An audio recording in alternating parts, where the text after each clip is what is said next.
Halo, perkenalkan nama saya Bernadita Okti Mulyawati. Saya dari Prodi S1 PGSD angkatan 2023 Rombel B.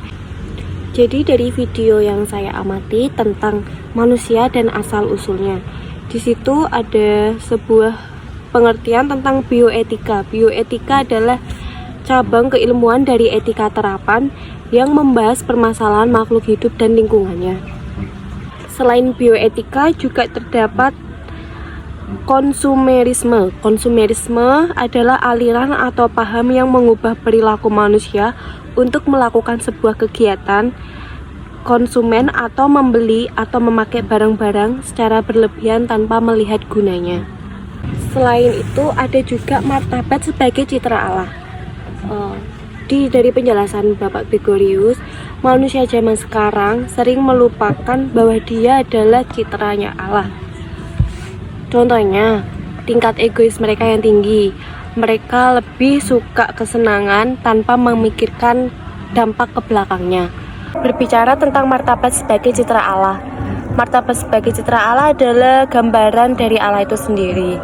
Untuk contohnya saja di diri saya yang masih malas ke gereja, malas berdoa, itu sangat bertolak belakang dengan manusia sebagai citra Allah. Banyak pula anak muda sekarang yang tidak memikirkan dampak dari tindakannya, dampak buruk dari tindakannya. Di video itu juga Bapak menjelaskan tentang konflik antar suku. Contohnya itu konflik antar Madura dan Kalimantan. Saya setuju sekali dengan itu dan saya pernah membaca artikelnya. Bagi saya itu sangat merugikan kita semua, apalagi untuk keturunan. Dampaknya itu sangat besar dan sangat berat. Contohnya, itu kan permasalahan masa lalu. Dampaknya itu ke keturunannya. Jadi, semisal nih kita udah damai, udah nggak punya masalah apa-apa antara Kalimantan dan Madura, tapi mereka masih mempunyai dendam terhadap satu sama lain. Nanti yang jadi kena itu keturunannya, kayak keturunannya nggak tahu salahnya apa, penyebabnya apa, dia juga nggak ngelakuin apa-apa, tapi kena salah juga, kena dendam. Bisa aja mungkin antara Madura Kalimantan ingin mendatangi tempat itu, mereka jadi kayak sensi. Di video itu juga ada pertanyaan tentang apakah kalian setuju bahwa agama bisa memicu pertikaian atau konflik. Saya setuju sekali, soalnya banyak sekali contoh saya di daerah saya sendiri, yaitu di Kabupaten Semarang. Waktu itu lagi Desember kan memperingati Natal ya. Biasanya itu ada baliho yang mengucapkan selamat Natal dan tahun baru, tapi untuk beberapa tahun di satu tahun itu tuh nggak ada ucapan Natal karena ada pihak lain yang melarang kita mengucapkan selamat Natal. Sebenarnya itu juga menjadi konflik agama di Indonesia. Mengapa sih? Kita itu kan menganut sila Pancasila, yaitu ketuhanan yang Maha Esa. Jadi kita nggak ada pembedaan dong antara agama lain dan agama lainnya. Karena di setiap agama Indonesia itu mempunyai kesetaraan dalam sila ketuhanan yang Maha Esa. Kenapa dibuat sila ketuhanan yang Maha Esa ya? Biar kita bisa berdamai dengan agama lain dan agama lainnya lagi. Contoh kecil aja seperti yaitu kita nggak boleh ngucapin selamat Natal. Jadi toleransinya itu nggak ada. Itu contoh yang saya alami. Contohnya lagi itu pembangunan gereja.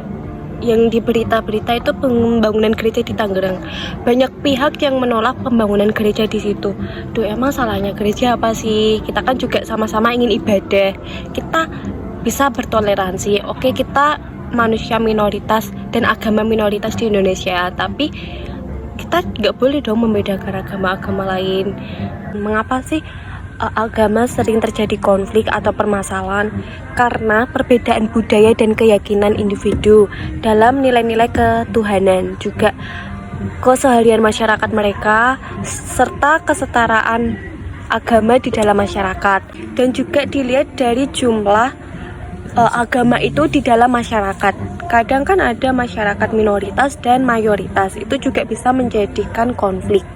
Bagaimana sih caranya kita menghadapi permasalahan atau konflik agama? Dengan cara kita menyetarakan pandangan kita. Kita mulai hidup sehat, kita mulai berpikir positif, berdamai dengan diri sendiri dan masing-masing anggota. Sebenarnya semua agama itu sama aja. Kita sama-sama juga berdoa kepada Tuhan. Cuma jalan untuk berdoa kepada Tuhan itu yang berbeda-beda. Jadi kita harus menyetarakan pola pikir kita dulu agar tidak terjadi permasalahan atau konflik.